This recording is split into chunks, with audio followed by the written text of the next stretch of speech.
Sa isang hearing, ibinahagi ni Senator Risa Hontiveros na kailangan magkaroon ng magandang master plan upang hindi na muling maulit ang mga trahedya.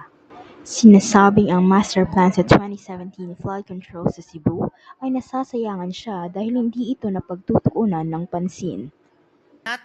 Primary components like revetment, drainage, secondary components like dams, retention basins will not build themselves.